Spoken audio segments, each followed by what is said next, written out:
I'm going to make a prediction, and that is that if you let go of what you have been attached to, if you let go of the outcome, if you let go of trying to make things happen, if you let go of it and you surrender it to the divine, things will work out better than you can even have imagined.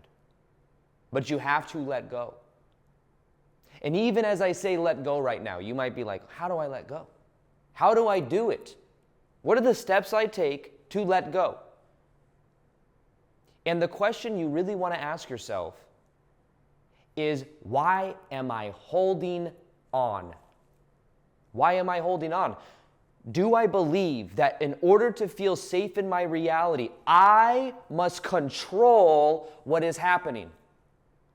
I must intend, I must visualize, and if I visualize it in my mind, if I feel it as if it's here now, then I'll experience exactly what's in my mind, certainty.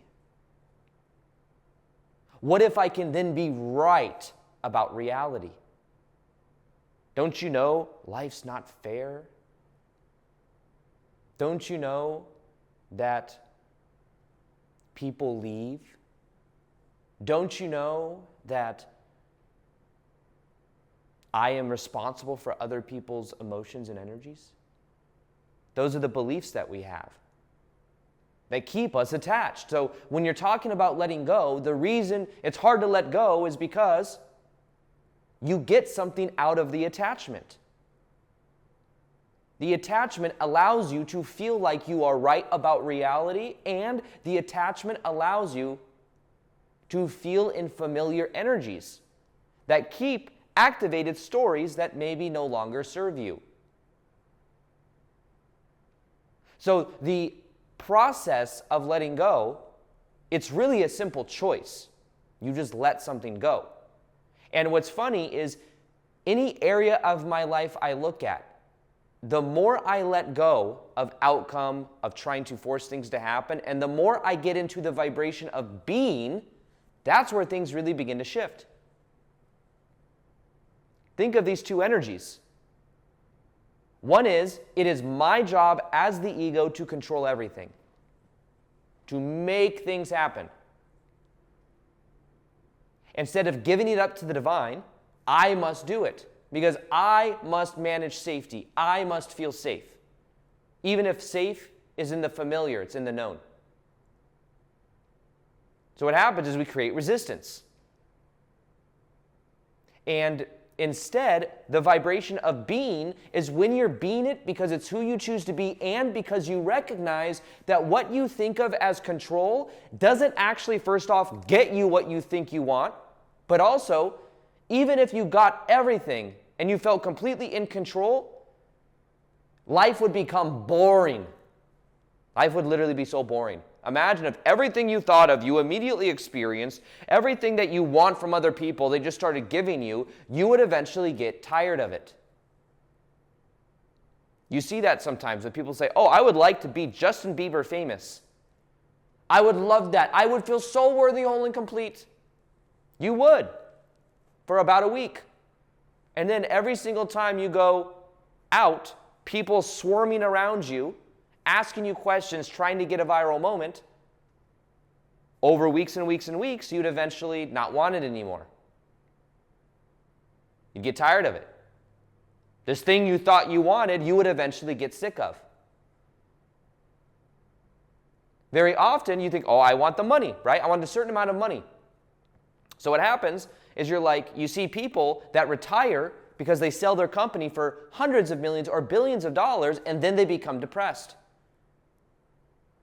Because maybe there's not a purpose. Maybe they're not in the being energy of doing what they love. It's not the end result that's going to make you happy. And attachment is a complete attachment to the end result. In the false belief that this thing is going to lead to happiness. This thing is going to lead to safety. This thing's going to lead to familiarity. Well, it might lead you to familiarity, but familiar may be unpleasant. It may be toxic. It may be keeping you in dynamics and friendships that don't resonate with you at a deep level. And what I've been learning to do is to just focus on the lifestyle of being the version of me I choose to be, which means getting into the frequency and loving the process, having fun with the process. I recognize that my zone of genius is what I've been enjoying is running live events. I'm getting ready here in a couple days to fly to Austin to run a 2-day live event. Then I'm coming back to LA. I'm going to be running a 2-day event here, December 7th and 8th. Maybe I'll have this go out before the live event happens. So if you want to sign up, I'll go ahead and link it below. But I'm doing a 2-day event here, December 7th and 8th. And I even had an epiphany around the way I run live events. Because I love running live events, but what I did because of safety, think about this. So I ran a live event in Austin at the beginning of the year, and I ran a 2-day live event. And what I did is it was supposed to be a more free-flow event where I'm able to engage with the crowd, get content basically. Because it's fun to do the live event, help people get transformations through like the safe space and what we do, but also to get content for Instagram and YouTube. But what I ended up doing is defaulting to trying to turn one of my signature programs, which is a 3-day transformative experience called the Shift Experience.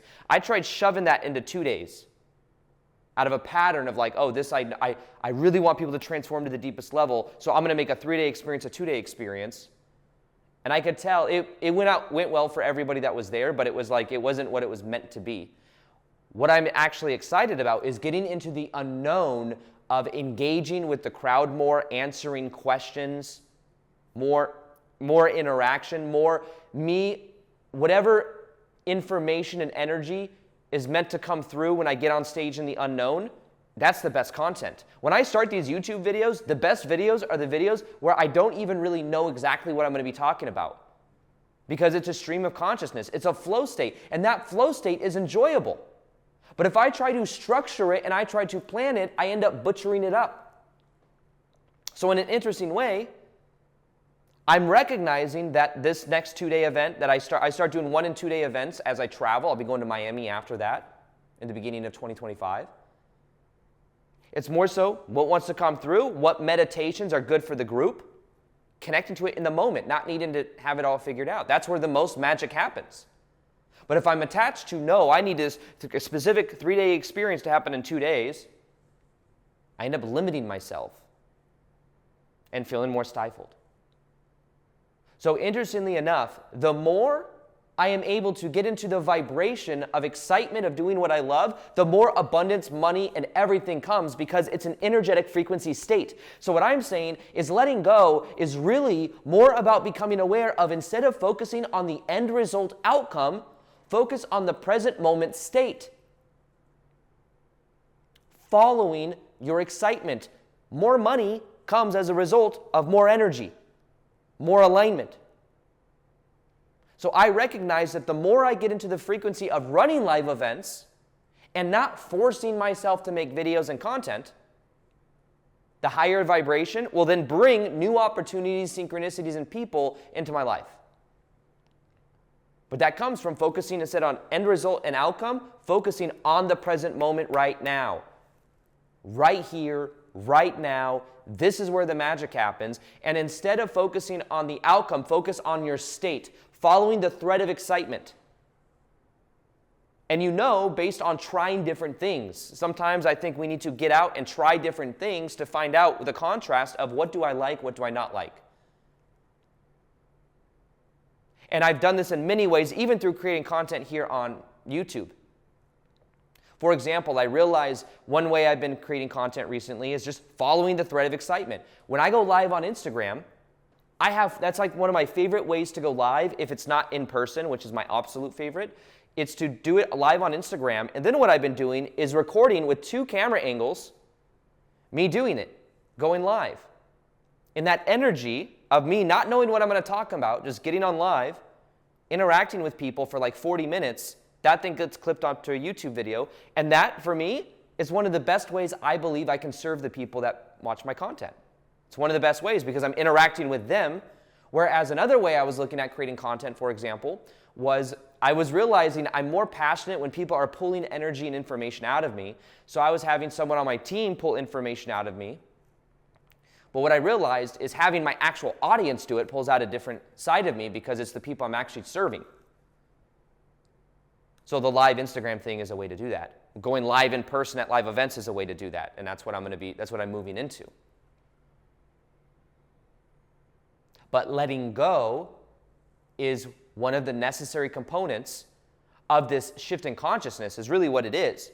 We're shifting from focusing on outcome and trying to get our needs met and staying in familiar energy into being, following the thread of being. You can even apply this towards when you go on dates. If you're dating or in your relationship. If you're focused on outcome and trying to get something from them, that's resistance. If you focus on enjoying the moment, connecting with the other person, vulnerability, not because of what it gets you, what it opens up in them, because of it's who and how you choose to live and who you choose to be, that's where the most magnetic energy is. That's where the most power is. So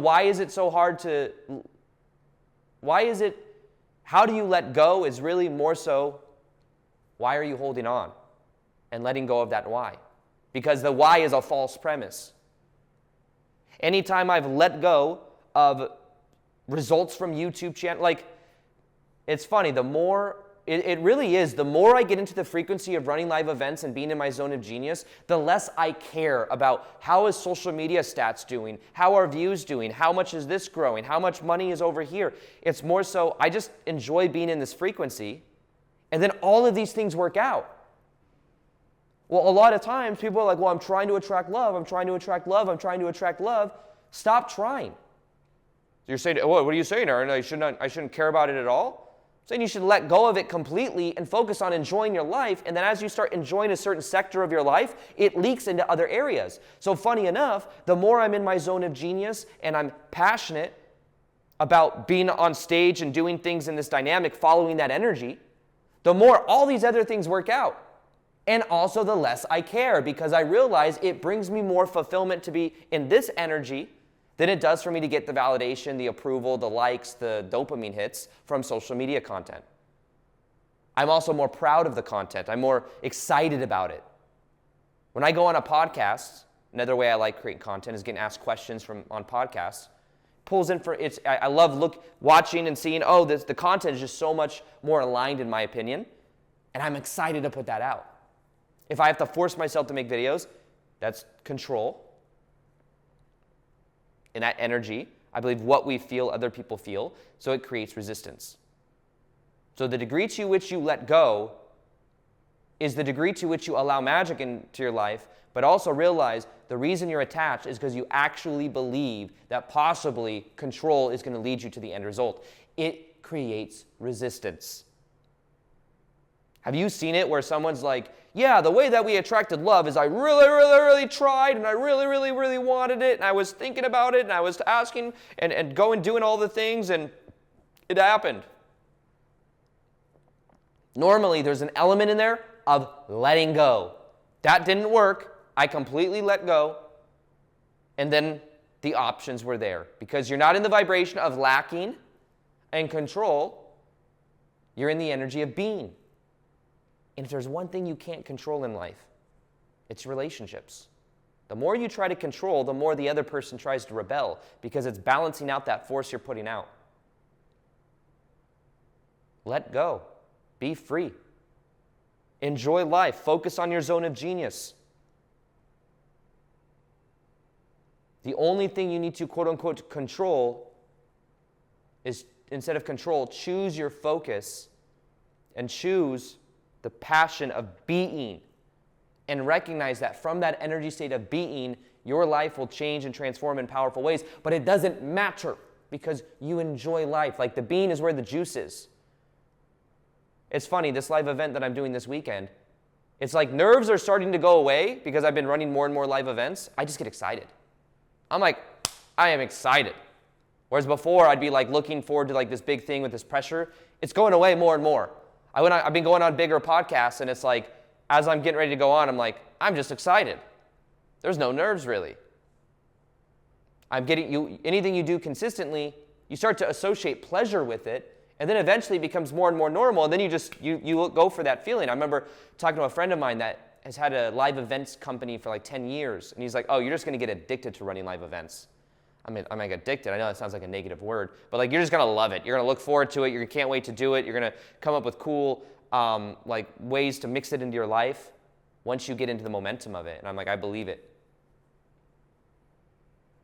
And then, funny enough, there'd be no attachment to outcome because the purpose is to have fun. The purpose is to connect. The purpose is to be in the moment. It's who I choose to be. And you can adopt the same type of energy in any area of your life by focusing on that and realizing the attachment is only there because you believe you need to control and subconsciously you believe it's going to actually lead to happiness somehow. It doesn't. It leads to more resistance.